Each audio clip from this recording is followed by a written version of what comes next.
All right, here we go. Welcome to Launch One with Mason Springer. I'm Mason Springer, and today I'm joined by a couple competitors in my class. These guys have shot lots of eliminations, or should I say, I've shot lots of eliminations with these guys, matches, shoot-offs, stuff like that, and it's been fun. I've known you guys for a couple years now, and these guys almost missed the podcast. They were out getting, I guess, groceries for George. They made it back safe and sound, and then we sat here working with Wi-Fi issues for a while, but we finally got it figured out. Oh, we're here. Yeah, we are here. For those guys that are just listening, like on Spotify or Apple Podcasts, can you guys like say what your name is, and that way they know whose voice is whose? Got you. I'm Leo. And I'm Brody. Perfect. So you can kind of tell who that is. But yeah, so you guys are down in Georgia right now at George's. Brody, you're normally from where? Louisiana? Louisiana. Yep. Perfect. Okay, and then Leo's from Georgia. So what are you guys doing down there? What's Brody doing? So I'll just kind of pick a day to fly in and then just hang out for a week. You know, we shoot bow. We're gonna shoot a field course tomorrow, and I'll get a couple lessons from George. And so just hanging out for the week. Yeah, this is like our send off before he goes off to college. Yeah, I leave for college in a week. That's right. Yeah, I keep forgetting Brody doesn't shoot in my class anymore. No, I shoot against Mike Slosser now, so it's way harder. Yeah. When are you getting kicked out, Leo? I'm gone. You're gone too? Oh my gosh. So I'm the So you last just one? lied to your entire audience, said we were both in your class. Oh, that's crazy. That's Hey crazy. Mason, when do you age out, young adult? So I'm 16 and a half right now. Yeah, So time. yeah, so I've got like it depends on the USA Archery and FAA, like the different organizations are all different, but Okay. yeah. So What time of year is your birthday? You get that extra outdoor season for USA? December now. It's bad. Honestly, U21 is the same as U18, so it'll be fun. Yeah. Yeah. We'll see how it goes. It'll be fun though. But yeah, so when did I meet you guys? Like I know it's been a couple years now at least. Yeah. Yeah. I don't know. I remember mine. So I remember 2 years ago, we shot on the same line at Lancaster. I think after qualifications, I think we were second and third, I want to say, and you were 1 point ahead of me. And then you came up to me and met me, shook my hand, and was like, "Well, I'd like to meet my competitor." So that's I think we first met. It was 2 Lancasters ago. Nice. Nice. Yeah. Yeah, I love Lancaster. Yeah, it's my favorite shoot. Yeah. It's probably the best organized shoot, but Yeah, I was gonna say best well ran shoot for sure. They do a good job. yeah. Where did I meet you, Leo? Wow, you don't I don't remember? know. I have no idea. Oh no. I know this winter we shot Rushmore Rumble. and then Lancaster.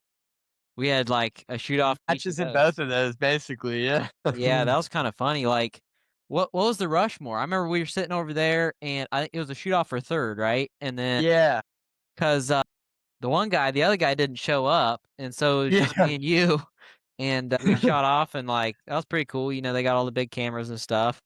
Yeah, that was good. We were both just trying to make it. So like they threw us in like a crop with all the other classes. I think it was senior and women.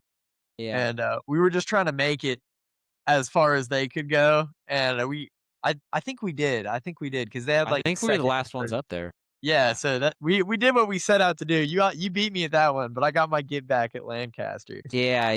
You got me a couple months later at Lancaster, so that was I got that target cool. hanging in my room with your signature. That's funny. That's funny. But yeah, so I've shot with you guys a lot though. But I guess I've got at least another year. I don't got to deal with you. Yeah. But yeah, so Leo, you're working for LCA now, right? I am. Yeah, dude, it's awesome. Working for an archery company is so much fun.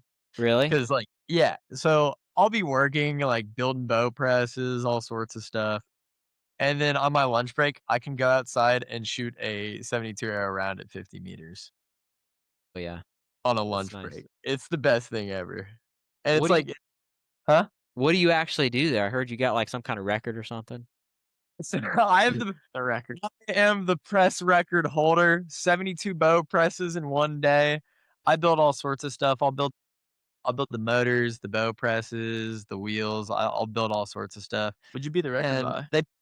they put me on a machine the other day, and it was fun, like one of those little manual machines. I love the machines. I'm hoping to do more of that. That'd be cool. But Yeah. yeah, Nice. right. It's like a lot of wiring and just like assembly and stuff like that. But I'm in the Yeah. room. That's what I want. Brody, you're ever gonna get a job in archery? I hope to one day. I thought you were just gonna say, "Are you ever gonna get a job?" No, that would've been way more fun. Yeah. But that's the dream. So I'm gonna go to school at A&M, hopefully for engineering. And the goal is to eventually, maybe intern at a bow company or just archery company, and then hopefully get hired there one day. And it's my dream to manufacture and design bows for the best shooters in the world. So Nice. Yeah, that'd that's be the dream. good. Yeah. So you're shooting. I assume you're shooting the A&M archery team, right? Yes. Yep. Nice. That'll be good. That'll be good. Yeah. I mean, Yeah, he's merched I'm up. double repping right now with that. And Double. There you go. There you go. Yeah. So the other thing, I met your brother a couple years ago, Leo, and Okay. I'm like, who's this guy out here posting up these crazy scores? And he shoots like twice a year. Like, Yep. That's Quinn. Yeah. So let me tell you, we shot Christmas camp this year. I shot a 299, so that automatically put me like 12th in the bracket. Like I was so far down. The way we do that, we kind of do it like a Lancaster shoot up style, but every arrow is a close winner. Yeah. And he was the top seed because he shot a 300, and everyone who shoots a 300 gets put in a pile, and then they shot off for first place. So out of the gate, hasn't touched his bow in over a year, cranks a 300, wins a shoot off to be top seed. We start shooting through. It gets up to me. I start rolling, blew Brody out of the water. No, I'm just kidding. I was rolling. I was shooting good. I was feeling it. Made it all the way up to the last match. And this was like the last camp we're doing in the archery shop because we're changing locations and stuff like that. So it was pretty cool to shoot against my brother in the last camp. And we both made it to the end. I'm like, I'm rolling first in, 3 triples. I was like, oh, I got him. I only have to hit one more point, and that's game. The next end, he tripled me. So we're tied and going to a 1 round. I was like, oh my gosh, he's gonna do it. He hasn't picked up his bow at all. He's gonna do it. Pipes it. I shoot like a half shaft X, and I was like, okay. And then I hear his bow go off, and the room just like erupts behind me, and I'm just like, oh, he did it. He did it again. But yeah, it's crazy how he does that. He just picks up his bow. I don't even think he tunes it from outdoors to indoors again. I think he just shoves the arrows in it and just starts shooting, and he just starts pounding. I don't. His outdoor arrows are probably 7 years old, and he has like 5 of them. He just runs the same arrows for the past 7 years. He got a the last you said he went to. Okay, so they were giving medals out to 5th place. Yeah. So What was it? A 4th place? he got Bronze fifth. I medal? think he got 4th. Yeah, it was something like something like that. that's still Oh my pretty good gosh. though. That's Yeah. good. Yeah. And Like then we shot Georgia Cup a few years ago, which is kind of a local shoot in Georgia, but all the Hornets will come up for it because normally it's during our summer Yeah. camp thing. And I think he got a mark the day before for 50 meters and shot like a 702 in qualification. Just something insane. that's crazy. Yeah. Last I saw, he was like on top of wind turbines and stuff. Yeah. That's what he's doing. Yeah, he finally had to get a job too. Yeah. So he So- climbs wind turbines. I don't even know where his bow is. It's probably in storage, honestly. It's Probably hasn't unpacked it I since think then. our bow is in a his bow is in a storage container, and he might never touch it again, but if he does, he's gonna shoot a 300 with it. Yep. Yeah. It's stupid. Where did you guys move? What was the move? Like where were you at before? And So we were down near like Metro Atlanta. It's a city called Snellville, and we moved out north. It's kind of like it's a lot more rural out here, and we're gonna build a range and not. We're kind of moving out of the bow shop stuff because we've always been like the bow hunting stuff. We all love to bow hunt, but like setting up hunters beds, that's not really what we're after. We're trying to grow target archery. So we're gonna set up a range so we can keep doing our classes and drum up our JAD classes for kids, and have a home base for all the camps to go into. And while we're building that, we're using a range called Kiwi. It's like is it in Georgia or just in the South Carolina. It's just barely in South Carolina. And that's actually where we're going to go shoot field. Yeah. It's a great place. But they have like a full hunter field and animal course all set up, so it's super. They have an Yeah. indoor range too, don't they? So Yeah, they have a and it's super nice beautiful. facility. Yeah, and we're gonna build. Yeah. nice. That'll be good. Yeah, I haven't been down like in the southeast for a while. So I mean, it probably gets pretty hot down there, right? Dude, yes. We're in a garage right now, and I don't know if we're Yeah, It- it's freaking hot. Yeah. Yeah. but it's pretty hot in here. I mean, it's not. Is it hot in Ohio, Mason? It I can get mean, cool during the summer. Ohio's kind of weird. Like the humidity is so high that when it gets like really cold in the winter and then really hot in the summer. Um, Yeah. so I Okay. mean, it's not been too bad for June, but it'll get pretty bad in July and Yeah. August. Like you guys have been to the Buckeye. You were there last year, right? That was pretty Yeah. bad. Yep. Yeah, You it shoot was- that this year? Yep. Yep. All I right, did. I'll Yeah. do it. Yeah, I wanna say in Louisiana, it's like 98 with 100% humidity right now. Oh yeah. That's So Georgia actually isn't that bad right now for me. It's kinda Yeah. nicer weather, but when I go home, I just sweat constantly. We went to New Yule Lake, Oh, it was so nice. the summit, whatever. Besides the dumping rain, it yeah. was very nice. I was dying. It's not humid up there at all. And I had like chapped lips. My skin was dry, and I was just like a ghost up there trying to shoot. It's literally raining, and I'm still like Yeah. chapped just because it's not. It's like you can't walk outside without just getting soaked here. That's You need a hilarious. bag of clothes to go anywhere. That's funny. Yeah. Yeah. Speaking of clothes, Leo's got a nice hat on. I like that hat. Yeah. I was waiting for the plug. I forgot to bring my Easton hat, and George did not have an extra one to lend me, but I would be wearing an Easton hat right now. Yeah, it's funny. I've actually got two of these, and one of them's really dirty, and the other one's like nice and clean. So I wear the Yeah. clean one. I wear the That's clean your one. pot. Yeah. No, this is the dirty one. This is the Oh, okay. yeah. Yeah. Yeah, that's funny. Leo might be my biggest fan. I'm looking at my bow right now. Leo might be the biggest fan of Betty White. Dude. Great name. I have a confession. I have a confession. Okay. Uh-oh. I have a confession. I am a big fan of Betty White. Let me clarify that first. But I have a phrase, like the phrase bet? Okay. Yeah. I say Betty, like Betty. And every time I've texted you Betty and you're like, yeah, Betty would love Georgia, I just roll with it. I've been going. Funny. That's funny. Yeah. I don't know. Somebody come up with it. I guess it would have been like a year ago now. Like somebody just put in a comment section that I should name it Betty White, and I don't know who it was, but I made like a poll or whatever, and that's what they voted. So I did for name. I don't remember what it was. yeah, the other names were pretty bad, but I did get a second bow, so I have like two Betty Whites now.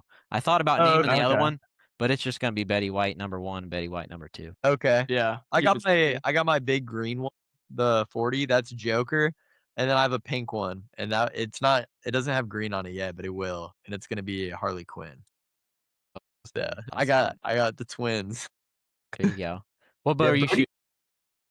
I'm shooting a concept right now, actually. I just got a concept a few weeks ago. So me and my dad, after I graduated high school, we did like a 2-week turkey hunting thing. We did Kansas, Nebraska, and South Dakota.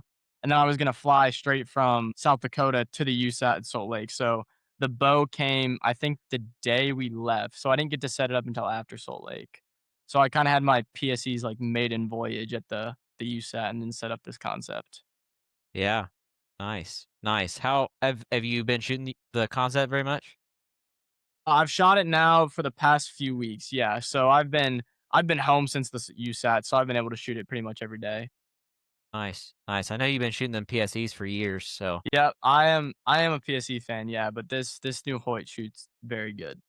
yeah, Very that's what I've solid heard. bow. Yeah. Yeah, it's nice. It's nice to have 1/4 inch draw length adjustments. You kind of don't realize that 1/2 inch is annoying when you're trying to go between the half and do a quarter. And so to have a mod position just to screw right into is super nice. Do the PSEs not have 1/4 inch adjustment? Nope, 1/2 inch. Half inch. Really? Wow, I could have Yeah. swore mine had 1/4 inch. It must have been half then. Huh. Yeah. Yeah. I know my PSE shot good, but Yeah, I mean, it's a great bow. I think too, like I started shooting a PSE, I want to say 3 years ago. I had an Elite for a little bit and then got a Super X, and I've just shot that same cam, like the SE2 cam, for 3 years now. And I think you just get so used to a cam and how a bow feels. And like, I knew exactly what the bow liked. Like if I got a new PSE, it'd take me, 30 minutes to set it up just because I knew exactly like where the knocking point was supposed to go and what the bow liked. And so it was super easy to set up, and they always shot good. Yeah. yeah, I've been like kind of struggling. Like I knew exactly how to set up my PSE. Like I could Mhm. tear it all down, put on new limbs and change strings, and I could get it right back to where it was pretty easily. But Yeah. the concept, like I have not found the sweet spot yet. I don't know what it is. Like I had it sometimes I'll get it like shooting really good, and then I'll decide to change something, and then it'll be bad again, and I can't get it back to where it was. It's like, Yeah. but like, Yeah. so I was asking Colton about this. Like, where are you running knocking height on your concept?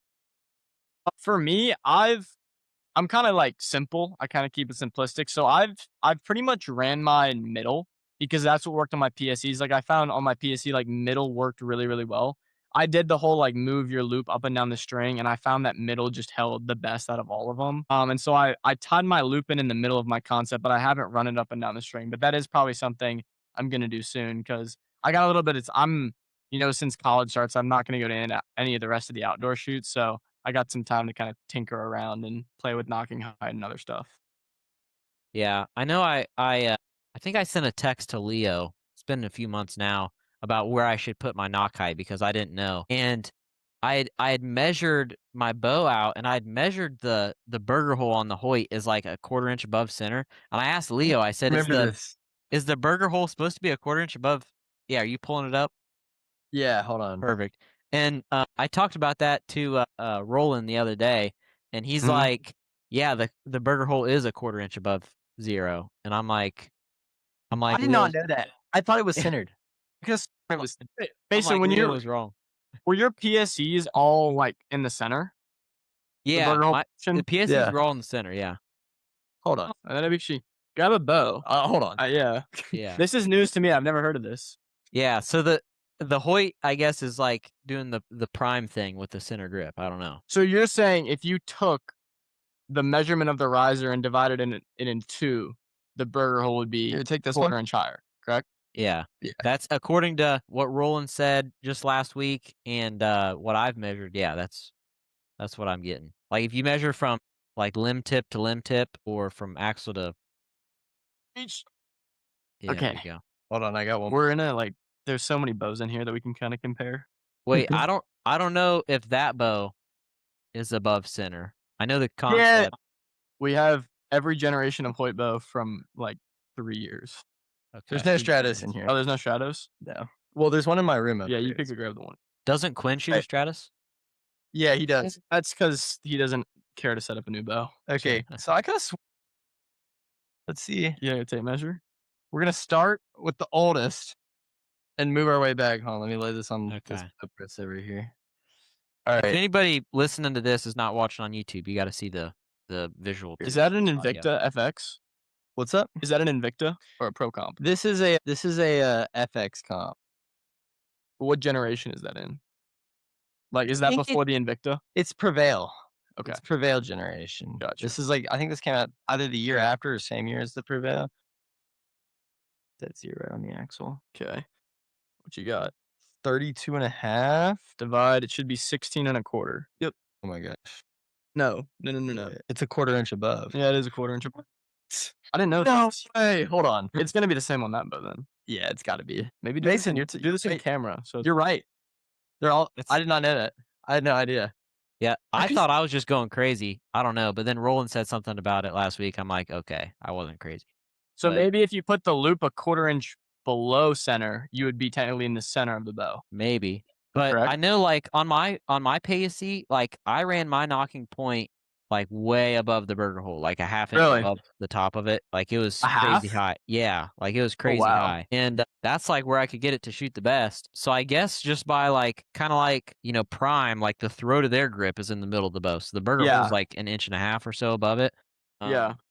And I don't know if that is what Hoyt's trying to do. Maybe it makes it hold better. I don't know. But Yeah. I know I'm they not do an that engineer, so yeah, I know they do that with recurve bows. So yeah. Huh. It's interesting. yeah, I think Matthias too runs his knocking point pretty high on his PSEs. I think I heard him on a podcast. He's like a 1/4 inch above burger hole. I'm a little high. I'm not dead even through the burger hole. I'm the upper. Well, you run a torqueless, so it's different. Yeah. Yeah. So I shoot a torqueless D loop. So he's way below the knocking point.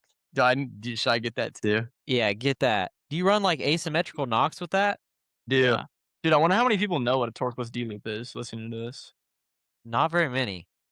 Yeah. I bet not very many. Explain it to him, Brody. So a torqueless D loop is a D loop. So you tie in your knocking point and you run the D loop below the knocking point, and it's called a torqueless D loop. Lou's going to show you. Yeah. So basically, you can spin the thing around and you can't torque your string at all. Yeah, hold on. I dropped a release earlier. Let me grab that and I can show you.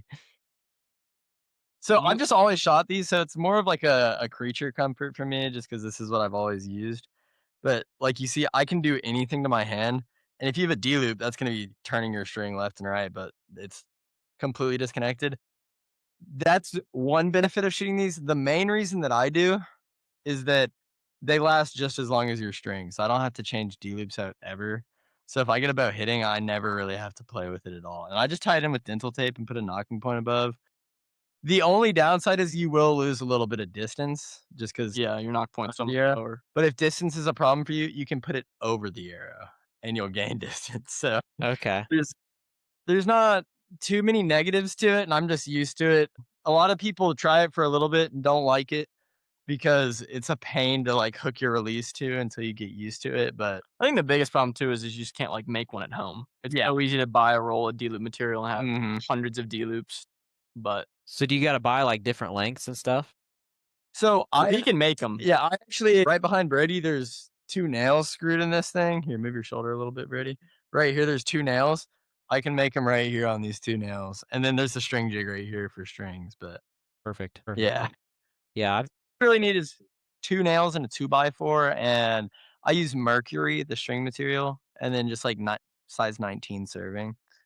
Okay. And put the nails like 3 inches apart, or the rule is whatever you want the length to come out to, multiply that by 3, and that's what your layup length is. And then when you fold it and everything, that's what it'll come out to. Generally, it's pretty close. Nice. Yeah. So then you're just like moving the nails a little bit to adjust the length. Yeah, I just bend them back and forth. I have a fancy jig that T-Bone made that's in a storage unit right now, but I can spin them on that too, and it gets going. There you go. There you go. Yeah. Is that just like regular string material? You said mercury, right? Yeah, mercury. It's like a recurve string material. Okay. Okay. That's a little different. Yeah, it's these spools right here behind me. Yeah, that You can makes see sense. those. Yeah. Nice. So I tie my D loop with just like regular BCY 24 or whatever, and then I run 24? 24? 24? I think so, right? Is that right? Ooh, wait, if you're using 24, you need to use 23. Really? Way better material. What's the difference? So 24 is it's less pliable. So you think that would actually be worse, but when you have a more pliable material, like you can move around and it can bend a lot easier, you can't like your release can't wear into it as much. So it lasts way longer. Really? Only downside is it doesn't burn as easy as 24. Like 24 burns super easy, but I mean, I would break a loop with 24 I'd go through loops every few months where I can tie a 23 loop and it'll last me a year. It'll Yeah. do a ton of time. Yeah. So That's I crazy. think 23 is definitely the best material you can do if you're gonna Yeah. tie loops. And that's the only thing with the Carters. At least another Carter I was shooting, I can't remember which one it was, but like it ate D loops, like it destroyed them. And Yeah. the 24, I remember like I went to one tournament, it was like hanging on by a thread. Like I was just going through the eliminations, like please don't break on me. Yeah. Yeah, but yeah, 23 is definitely way better. If you should definitely get some. It is the best loop material you can use. Okay, good to know. Good to know. You like those Carters, don't you? Yes. There's Yeah. 2 things. When I think of you, I think of Carter, and when you draw your bow back, I'm not ripping you or anything. I think this is cool. Like, you draw back, straighten your anchor, no adjusting or anything. You just draw right into it. I'm like, I tried it. 90 pace. Just trying to do this. I'm just like, yeah, I don't know how you do it, dude. Mason, have you always done that, or is that like did Mel teach you that? No, I used to do like I draw back. I used to do like an angular draw. You guys know? Yeah, like a triangle draw. Yeah, like a triangle. Yeah. If you look at like who does this? Like mostly recurve guys. Like I think Brady Ellison does like an angular draw where like the bow. Come back here and then Like you draw the string way out here and then bring it in. Yeah. Versus like linear. I used to do the whole angular draw and then come in, and I shot pretty good that way. But then I started coming like straight to my face, and I think Mel did teach me that. I don't know. It works pretty well. Caleb does it too, I think. Yeah. Yeah. But yeah, I do that. And then the Carter, I shoot the 2-finger. Yeah. And it's like, I remember when I first started shooting, like I started with the Nock to It, and I shot the Nock to It as a 3-finger. Like that was my first handheld release. And then I started shooting as a 2-finger at like 70 pounds. And I remember like my whole hand like hurt for 3 weeks. And then finally like my tendons got strong enough that I could handle it. But yeah, and it's funny, like I love the way a 2-finger feels on my face, like just the way it anchors. But I don't know if you can see up on camera, but like there's a big gap between my index and middle finger on my release hand. Yeah. No gap there. I don't know. So it's like wearing on me a little bit. But I see those stories of you icing your fingers. yeah. No, that was I don't know what I was doing. That was a long time ago. I don't ice them anymore. But yeah, well, I will say, I did have to ice them one day because I shot like so many arrows. But yeah, so that's the thing that I got to do. But I just got to get tougher, I guess. Yeah. But what releases do you guys shoot? I think we're both shooting fulcrums right now. Dude, I shoot a gaggle of releases. I swear I change every tournament. I just I change so the target panic doesn't catch up to me. Oh yeah. Yeah, so as long as I switch to a new release every tournament, then I can't have target panic. So I've been trying this outdoor season to really like get super clean shot execution. I've been trying to shoot a pressure for every fish. How does that I in have the wind? broken 3 pressure releases.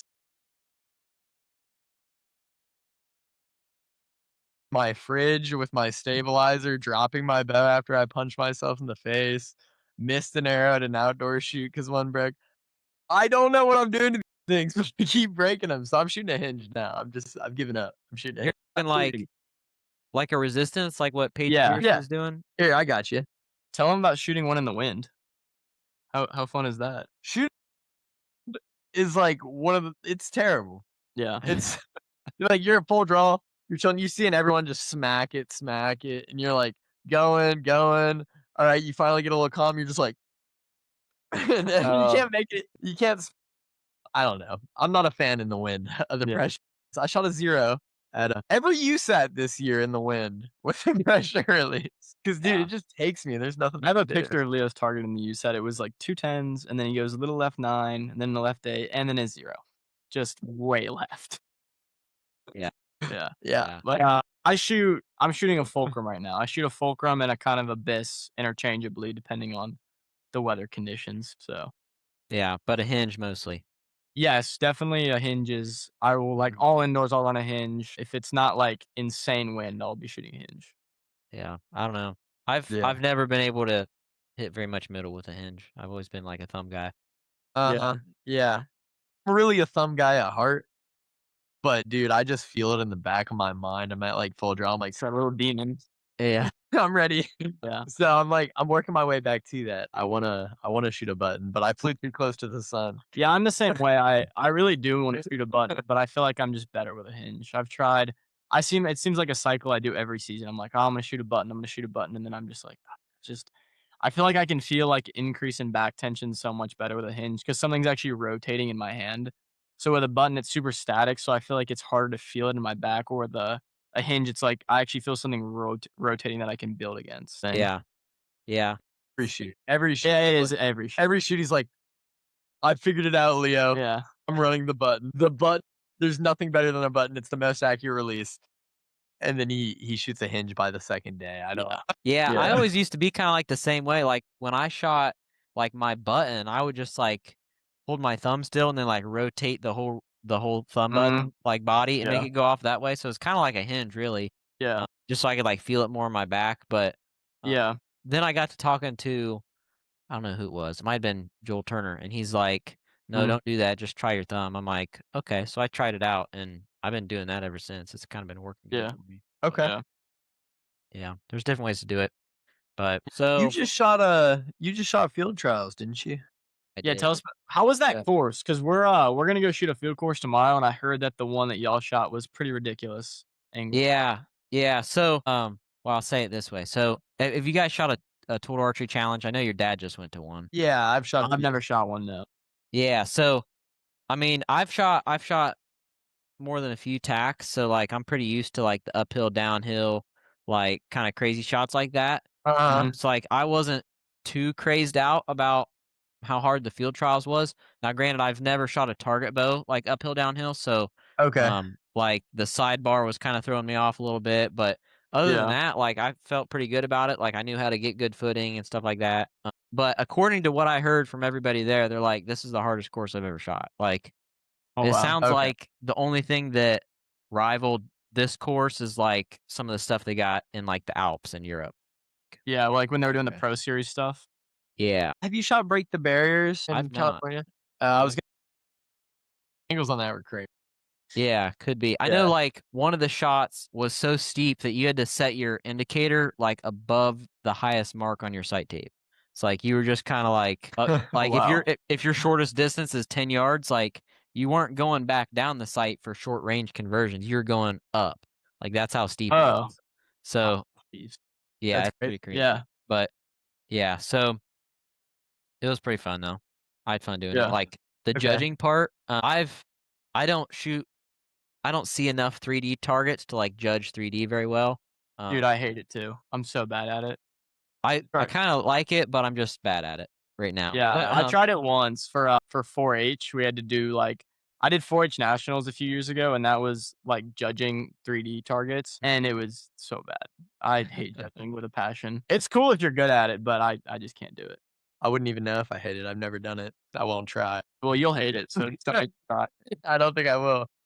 yeah, I mean, the way field, I guess most people like frame and field, so Yeah, that kind Yeah. of makes it really fun. Like it's just really technical. Like you gotta double, like triple check your numbers because it's really Yeah. easy to just make a dumb mistake. I want to ask. So when you're framing a target, like how close are you getting the number to what it is? Like, can you get it like super close? I mean, like in my yard on flat ground, like I can get it, if I'm under 30 meters, like I can get it within 1 meter pretty easy. But Okay. then, once you get out to like 50, 60 meters, that goes up to about within 2.5 meters. So you're just shooting one and trying to click your sight based off where it hits when you shoot the course kind of thing? Yeah, I mean, there's lots of different ways to do it. Yeah. There's plenty of videos on YouTube, but yeah, like you can do that. You can aim off. Like there's all kinds of different stuff. Yeah. I've only shot like one field course in my whole life, so I'm no expert. Yeah. So- Good though. You got fourth, didn't you? Yeah, I did. Dewey beat me. Yeah. It was funny. Yeah. He shot really good. And we went, I think I beat him the first day. And then the second day, the marked day, I actually shot worse than I did my unknown day. Do they And- push you back on the mark day a good bit? I think like 5 meters, maybe, not a whole Oh, lot. okay. Gotcha. But he shot better his known day than his unknown day, I'm pretty sure. So he was a few points ahead of me going into eliminations, and then like halfway through eliminations, I think I was a couple points ahead of him, and then I dropped back some a little bit. But it was funny, like probably the biggest lesson I learned from that whole tournament, and I say this about every tournament too, like every point matters at those cumulative score tournaments, like Yeah. Lancaster, like every single arrow. Like at Yeah. this field shoot, I set my sight for like 25 meters when it was 15 meters, just like reading the Blank sight tape kinda wrong. thing? And yeah, blanked it. And like I went back there and did the math. And if I had hit like a 5 on that target, I would have made top 3. So I'm like, oh, that's a bummer. But Yeah, world team. Yeah. Yeah, we did the world champ or trials last year for target 50-meter stuff, and it was similar. It's like you get like an average arrow score, a match score, and a qualification score. There's a bunch of stuff you gotta. I know some people are super good with the math, but I'm like, as long as you hit 10s, you should be fine. Yeah. So I ended up like I shot a 0 in the qualifying. I think my release broke, my button broke, and so I barely squeaked in. I was like 8 squeaked in there, just a little bit for the round robin matches, and I was like, I'm just gonna make. yeah, That was fun. so tell me how the for U18 at least, how does the USAT team work? Because I shot indoor nationals, and then I'm gonna shoot Buckeye and Joad nationals, which is like the Okay. bare minimum to qualify for USAT team. so you need to shoot more than that. I think it's 3 USATs They changed plus. the- Oh, did they? I'm sorry. Well, then you might be able You to know better educate than us more, Mason. I didn't know this. How does like scoring work though? Because like they add in indoor national score somehow, Yes. and then I don't know how that works though. So it's like your placement. It's your placement. So for indoor nationals, it's just your placement. But then for all the USATs and JOAD nationals, so like for a USAT, if you qualify first and let's just say you get third, they say 1 + 3 because you qualified first and then got third in eliminations. 1 + 3 is 4 divided by 2. So you get a 2 for that event. So say like you qualify first and lose your first match and get, let's just say 16. Then it's a 1 + a 16 divided by 2, which is what, 8.5? And the lowest, you want to have the lowest number possible. Yeah. So the lowest number is the highest USAT quality. And it takes your highest 3 shoots. I want to say, I know it dropped Yeah. one. I know you can, I don't know the new rules, but I know last year was like they dropped 1 USAT and JOAD Nationals stays. JOAD Nationals is always taken. And I want to say, I don't know if Indoor Nationals is taken. I don't know. Yeah. But yeah. I don't Because know. so we were sitting I think we were second and third in the USAT rankings. And we skipped SoCal because that's just an expensive trip. And I think Siraj jumped both of us from that. Yeah. from that Definitely, one. if you are trying to make it, I know you don't have to shoot indoor nationals, but I would say that's the one to skip just because there's way more kids that shoot indoor nationals than like like indoor nationals probably has 100 kids in our division where a USAT's gonna have 25 max. I did get first at indoor nationals though, so I know you should. that's gonna help me out, I'd say. Oh yeah, Hopefully that- definitely. I didn't even get to shoot it this year. Shop out. Yeah. That was my first time shooting the baby 10s. Oh, yeah. Yeah. Dude, I love Baby 10. That's my favorite game. Like Neem or Indoor National, those are my favorite. I hate it. Yeah, It's my least favorite. It's weird because like you shot it at Lancaster, Mason. Yeah, so I shot mine at William Carey, and it's like it's fun every year, but William Carey is in a gymnasium and it's super dark. You can't see anything. So like normally on like a Vegas face, I can at least see the Big Ten, so I have something to aim at. So I kind of I like seeing the actual dot. So it kind of sucks to shoot the baby 10. Yeah, I can see what you're talking about. I guess the Lancaster, we're down. I don't know if you guys have been to the pro shop, but like downstairs in that range, Yeah. the lighting's pretty good. It's a really cool range. So Yeah. I guess we had good conditions there, but I don't know. I can't see the rings anyhow, so I just shoot at the yellow and Yeah. Yeah. But yeah, so I guess as far as USA goes, I'm gonna hit the Buckeye and then JOAD Nationals. There you go. Joe's a fun one. Okay. Is it? Yeah, I haven't been. I like the only USAT I've been to was Buckeye last year. That was my first. Oh wow. Yeah, I'm still kind of a rookie, but I've been shooting a good bit of 50 meters this summer. Yeah. Yeah. That's good. I enjoy that game. What's your PR? What have you gotten to? No, I don't not very know. high. Okay. No, Alright. it's kind of, I don't know. I shoot down like I live down in the bottom, so like it's not super windy. Like if it's after 6 o'clock in the summer, like the wind is pretty much 0.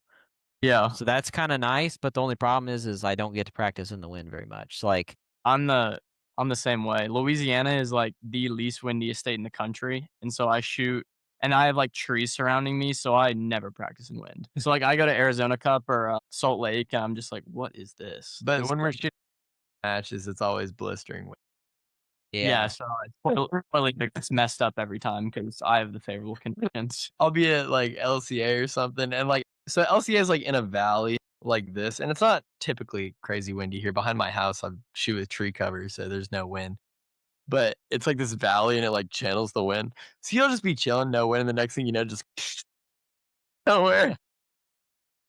So funny. I saw a video of somebody had like a leaf blow in your face when you were yeah, that was Quinn. Yeah. Did that feel like normal wind or was that totally different? Was way harder because you can kind of read and feel it a little bit, but I was like just like that. I was trying to fight it, and as soon as I'd start fighting it, he'd let off and just turn it off, and I just woo to the other side. That's funny. Yeah, I mean, as far as like wind practice goes, like the first time I shot in the wind was at the Buckeye. And I remember like going around, I did some interviews with like different guys, like different pros that were there. And I'm like, what are some tips for me? Because I've never shot in the wind. And I pretty much learned that you just got to practice in the wind. Like there's no real reason to it. But yeah. Well, so what are you guys' PRs on like a 720 round? You can go first. That's a 7-12. Mine's a 7.15. Okay. Okay. Yeah. That's pretty good. That's pretty good. Yeah, it's not too bad. Yeah, we were fighting over it for a little bit, and Brady's Yeah. still weapon it outdoors. And Yeah, that's definitely my best game is outdoors for sure. yeah, Really. yeah. Yeah, I don't know. I don't know how I'm at outdoors. Somehow I got podium at Buckeye though last year, my first one. I don't know how I did it, but Yeah. yeah, I pulled it. I think it was because the wind died down during eliminations, Yeah. and Uh-huh. I think that's kind of what saved me. But yeah, so hopefully I'm better this year. I got some skinny stabilizers, and I think I'm gonna put a little bit more like weight on it. Maybe that'll help. Mm. What bars are you running? Boss stabilizers out of Ohio. They're Ooh. actually pretty nice. I don't know if you've heard of Yeah. them, but I haven't either. yeah, I guess it's pretty popular like in the Midwest. hold on. I'm like the guy with the computer on Joe Rogan. Yeah, Jamie. Jamie, pull that up. Yeah, pull them up. It was funny because the guy that makes them, I went to deer camp and we knew him from deer camp for years. And then I started shooting archery. Which Yeah. ones do you have?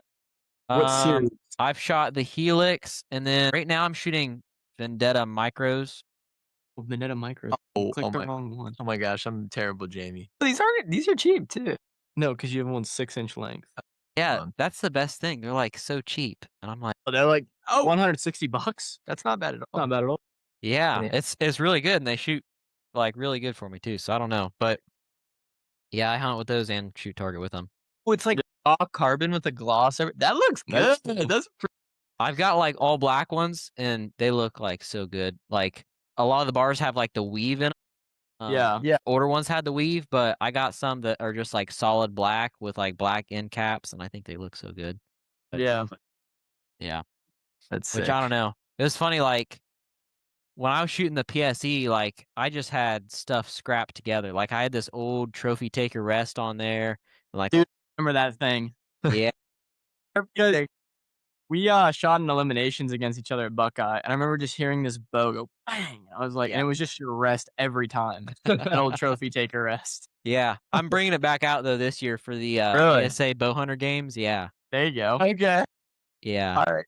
I turned over and I was like, dude, just get a Hamsky. Like this thing is, how old is that thing? That's probably older than I am. Yeah. Yeah, you Yeah. can. So you can get you 'em. did end up getting a Hamsky, right? And I did. I've got you swapped it to cable driven. yeah. That's some black magic Yeah, stuff. I want to know why. I want to hear the reasoning.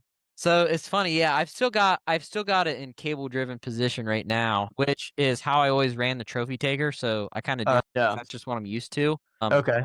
And I also run like a spring in there, and I don't know how long Tim has been running his spring, but I feel like I've been doing like I don't know. I developed mine independently of Tim, and Yeah. but my spring is like really long. Like I run a 2.5-inch spring. Yeah. Oh wow. And I Okay, use go. it to adjust the stand-up time on my rest, basically. So that's why It's like I do best it. timing kind of thing. Yeah, yeah. And Okay. it kind of like I'll put it in the hooter shooter and like adjust the impact of my arrow using the stand-up time and different stuff. Oh, And okay. So how long do you like it to slide on the blade? it depends on the arrow. Like heavier Okay. arrows, you got to let it slide on there for longer. It's like 27-12 Surrendor, like you got to let them slide for a long time. And then like Okay. lighter arrows that are going quicker, you don't got to let them Yeah. stand up for as long. But like, I think my 3.2's like the sweet spot somewhere around 7.5, 8 inches. And that's kind of like an average for most arrows. But Those 3.2s. yeah, I do. Yeah. Yeah, they're pretty nice. Like I shot the Pro Tours last. Yeah. And those were really good. And like I think that was the first X10 I'd ever shot, and they were shooting really good. And then these 3.2s have been shooting good. I think like the first round I shot with the 3.2s was like a 27X because I set them up like I'm like What's yeah, fine, Mason? 420s. 420s. Okay. What draw length and poundage on that bow? I'm somewhere right around 28.5 at 60 pounds, 59. Okay. Brady, we bought ours for like just we're like 60 pounds, 30 inch. inches. Yeah. So we got 340s, and we really want to run some 380s and just see how they fly. Yeah. Because like I shoot phenomenal with these arrows. I love them, They but do shoot very they're good. pretty heavy, and I want some. Yeah. I want to get some speed, but I got some 420s behind Well, you. George has 420s that he has yet to set up, so I'm kind of pushing him Yeah. to set them up this week so Oh, I wait, can shoot him through paper. Yeah. Yeah. I will say, like, I don't know. I really like, as far as like knock collars, I ran knock collars on my pro tours, and I thought that like you pretty much had to have them. That way you didn't like break arrows. I found out that you don't. So I kind of, Really? yeah. Do you run knock collars? Dude, because I'm the opposite. I ran the 4 mils last year and probably broke in the realm of 4 just with pins, hitting the back of the pin and cracking the carbon. So I always run knot collars because I've broken a good bit of arrows just running pins. And, Really? like, I've never broken one with a knot collar, no, and I've smashed the back of pins and the arrow's totally fine. Yeah, I've not had anything break without knock collars this year, and I've been running for all year, so I don't know. But Mm. Yeah, I used to hate on the knot collars, but Brady kind of talked me into it. And I shot a full FITA here in Georgia in like the 90s. What is it? 90, 70, 90, 97. and it saved me on the 30 yards. I think I lost 3 points at 30 from glance outs because the oh collars will yeah, get you out farther. Better than I at a state shoot, better than spending $240 on new era. yeah, He blew yeah, them all up. yeah. That's a good point. Yeah. I don't know. I kind of got rid of knock collars because when I fit them on there, like they still feel like loose. I don't know. It just doesn't. Glue them. I don't glue the collars. Okay. I don't Should either. I? Yeah. I don't. I just stick the collar on and put, like, hot melt on the pin and stick the pin in and let it, like, kinda Yeah, like push up against the collar to I stick put it. glue on the pin, slide the collar on, heat it, and then when I push it in, like the glue comes up. Yeah, and it sticks to the collar. Yeah. Okay. So Yeah. how do you guys glue in just like straight pins? Because I like went to replace. I'm switching from I'm going to biter knocks. I'm gonna try those out, and Good. Yeah. yeah, I haven't ran biters yet somehow, and so I'm switching to those. And like I went to pull out the old knocks and put the biters on, and like a bunch of pins came with it. So I don't know if I'm like not gluing them in right, or how do you guys do that? I just put a thing of hot melt on them and stick them in. I have the Yeah. same issue, like, I can pull a knockout and the pin will come out, but I don't think it's that big of a deal. So I'll put like a dab, like I put a lot of hot melt on my pins. And I hold it like I know they heat up really fast in your hands. So like I hold it with like a little like paper towel or something so I can hold it a little longer. And then I'll spin it into the instead of sliding it straight Mhm. through. And I've had like one pull out this year, but I think Yeah. it's a little better than usual. Yeah. Sometimes I'm lazy though and will, like, take out the pin that's busted and just, like, use the residual hot melt that's in the arrow and not even put any on the pin. So that's probably why they pull out, but, yeah, Oh don't be yeah, lazy. Put a hot melt on your pins. yeah, that's bad. That's bad. What Yeah. hot melt do Like you guys use? Dude, best stuff ever is literally, like, hot glue gun melt. Like, go Yeah. to Hobby Lobby and get a full bag of, like, hot glue gun melt, and it's the best stuff. Yeah, it's literally just You like just don't want something that dries, like, crumbly. Like, I know some guys like G5, like, hot melt, and the problem with that is it just dries crumbly so that it's not, like it needs to dry how the material is, like, without it being heated up. So that all that glue stuff from Hobby Lobby, it dries, like, really tacky and rubbery, where the G5 over time like, I remember I think the first arrows I built, I used that G5 hot melt stuff. And like I had a point pull out and like all the glue on the point was crumbly. you know what you Really? just reminded me of, Brady? What? It's like 3 years ago. Brady was just getting in. He had a set of super drives. He was trying to get the points out of 'em, Yeah. and we're in the shop, and I just watch him stick the whole arrow in the Yeah. flame. Yeah. Like, the carbon in the flame, and I'm like, "Dude, what are you doing? Get get that out of the flame." He's like, "How else are you supposed to get the point out?" I was like, "Just heat the point." He's like, "That's not gonna work," and all his arrows were just burnt. Yeah. And I'm just putting Well, that's bad. That's bad. No, I used it's the hot melt that comes with like the The X10 tungsten tungstens. points. Yeah. Yeah, Mhm. that's the best stuff I found. I That don't know. that is That's really good. I used it for all the points, the tungsten points in mine, and that works too. The problem is that they just send you this much, so I just get the stuff from Hobby Lobby too. Yeah. But I've I had think that work. I've had good success with that. I think that glue's the same stuff that you can buy, just the Easton like sticks of it. Is that Mhm. the same stuff? Yeah, It so I probably I'm pretty sure, yeah. yeah, so Yeah, I just got the sticks. I don't really have any problems with normal hot melt. and stuff pulling out. But those tungsten points, they're like a really small shank. So I use the Eastern glue that came with it just to, make sure they're in there. Yeah. Yeah. How many grains are you running on your points? Do you break them off at all? 120 for me. Yeah, I'm running 120 as well. That's full length, right? Yep. Yeah. Yeah. I've shot 120 and 140 and 130, and I've just never noticed a difference. I feel like they all shoot very similarly. Ran 150 for a little bit. Yeah. I found these points on Amazon. They were super cheap. They were like They were good though. They were good. They were Yeah. all with like in 0.1 of a grain. I ran them, and dude, these arrows would like come out of my bow like this, and then they're Yeah. just like arcing down to the target. Pretty good Yeah. until Were I they got, and then were they gone. stainless? They must have been stainless. They were stainless. Yeah. Yeah, but it was pretty cool. Yeah. I was running stainless there for a bit in my 3.2s just because like all the tungstens were out of stock. And Yeah. then I finally got some tungstens, but the stainless are like so long.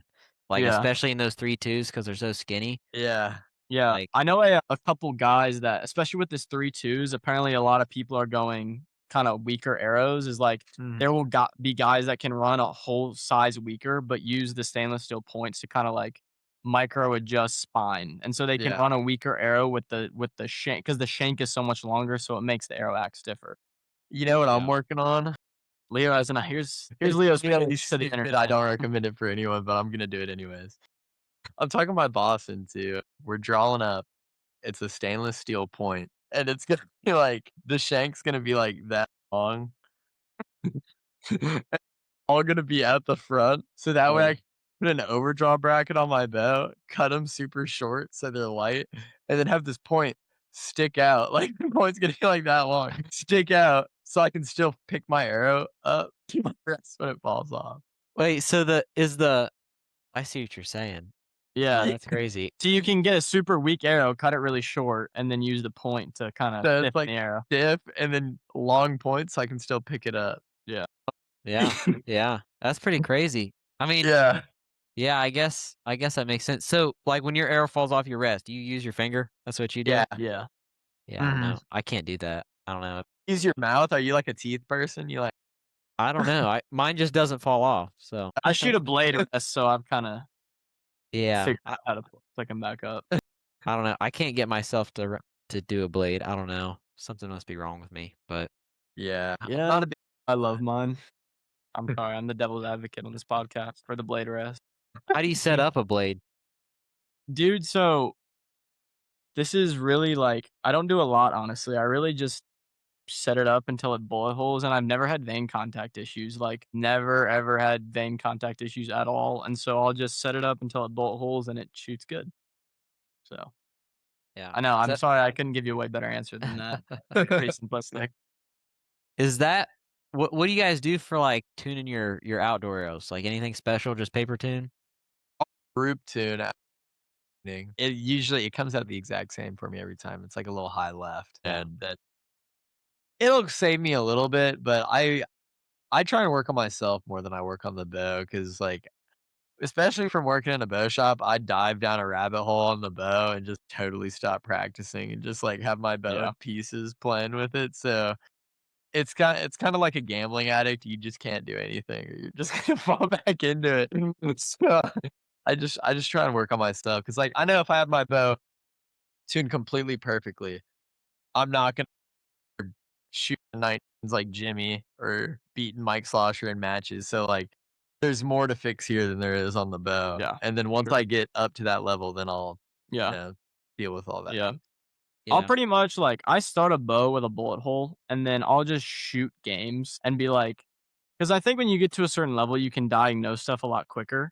So like I know with when I was shooting PSEs, like it shot great with just a bullet hole. Like I could shoot and I could be like, yep, that shot probably shouldn't be a 10, but it still like it felt very forgiving with just a bullet hole. And then obviously, if you break one like a dip bang, I don't expect it to be an X, Like there are shots that I don't think any amount of tuning can save. And so Yeah. that's pretty much what I ran. I think, but I definitely would like to try some more stuff and try like, I've tried group tuning a little bit and haven't. I'm kind of bad about. I need to like actually stick with it and try it and give it more time than what I did. But definitely need to try and group tune and do some other stuff that all the pros are doing. I'm curious about bear shaft tuning. I've never Yeah, done that. I know. I listened to a podcast with Matthias, and he like swears by bear shaft tuning. Like if he can get a bear shaft to hit in the 9 ring at 50 meters or like in the yellow, like the bow just shoots really good.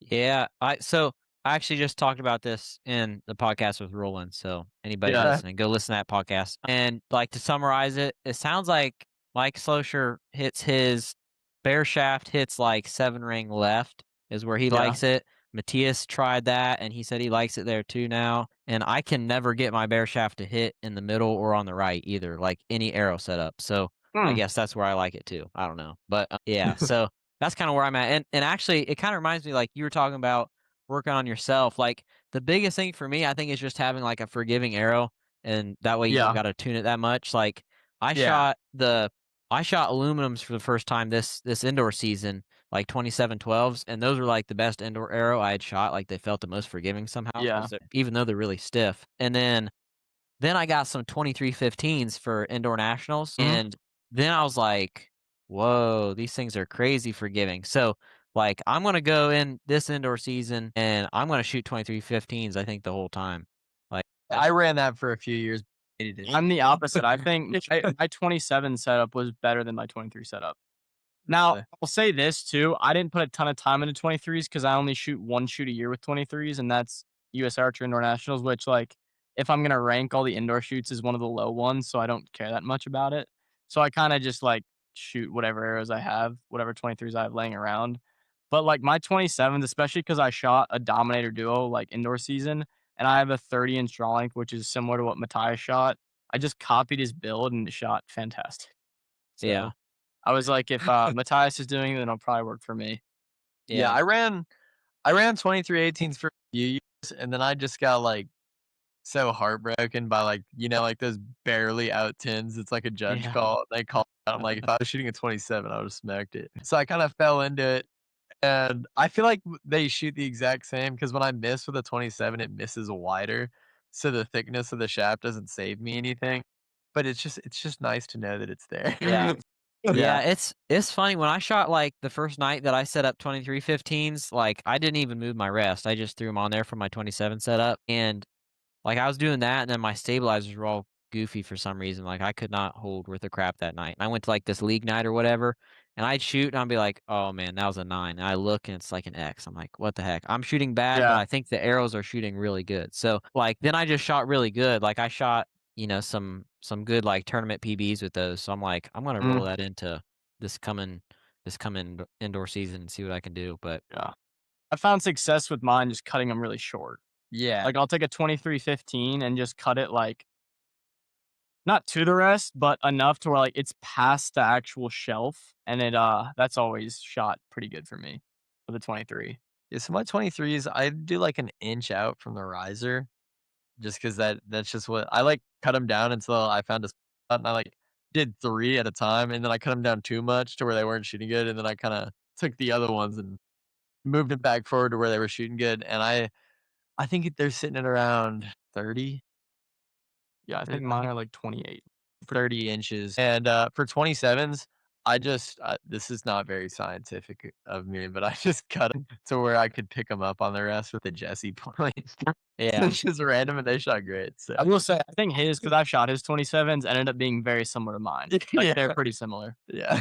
So yeah, I don't know. I've not like tweaked very much with like length and point weight and stuff. Yeah. I don't know. I think kind of like Leo said, I'm not good enough for that yet.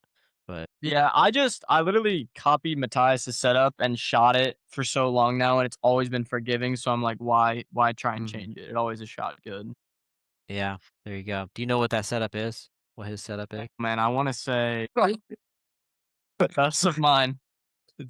Yeah. George took one from me at a shoot and has yet to give it back. But this is a good time to have a 27 with us. Here, measure that thing. It's a 2. Young tape measure. So these are 225 grain ballistic point. That's it, dude. Put it. No, measure the thing. I am. Go down. Yeah, it is. What are these things at? It's like 30 and a quarter. 30 and 3/8. 30 and 3/8. There you go. But I think my saw is different, so it might be a little bit longer than what Matthias runs. And then just a biter hunter knock and a 3-fletch AAE. Yep. Yeah. Is the build. Yeah. I will say I put a biter knock on my string the other day before I put on these arrows, and it fit pretty good. It fit pretty good. I like that. Is that the pop? I have sorry about that. I have firework in my lap. Have you ever okay, take one of those out. Here, give me one too. Anybody listening, go to YouTube and pull up the video of this. Put one This between your podcast is fingers going like this. sideways. Yeah, you just trying to hurt roll us, it. Mason? No, it's fine. Time, Brady. Same time. It doesn't Both hurt. get injured together. 3, 2, 1. You got to press pretty hard. Was that mine? No, I think it was both of ours at the same time. That was mine. Yours is right there. So you got to do it too. You guys were like doing I know. this. It doesn't hurt. No, it doesn't. It's just scary. Hey, press, son. Come on. Yeah. There you go. Dude, It's not that. It's not that bad though. But Dude, I thought yeah. that would have been a genius way to just get rid of your cock. Yeah, no, release him. Yeah. Dex finger or thumb. Do not releases like this from now on. There you go. All right, Wish you a anybody mouth listening, tab. if you got a competitor that you can't beat, give them some of those little pop-it things and have them rub between their fingers, blow them off. All right, before we wrap it up, guys, if anybody wants to reach out to you, how do they get a hold? Instagram? Yeah. I think mine's Brody Wonch _archery. Mine's just Leah Ryals, I believe. Yeah, just Leah Ryals. There you go. Perfect. Well, it's been a good episode. Like We're gonna drop this, and hopefully I can figure out how to post this thing since we got it on our new Yeah. podcast system.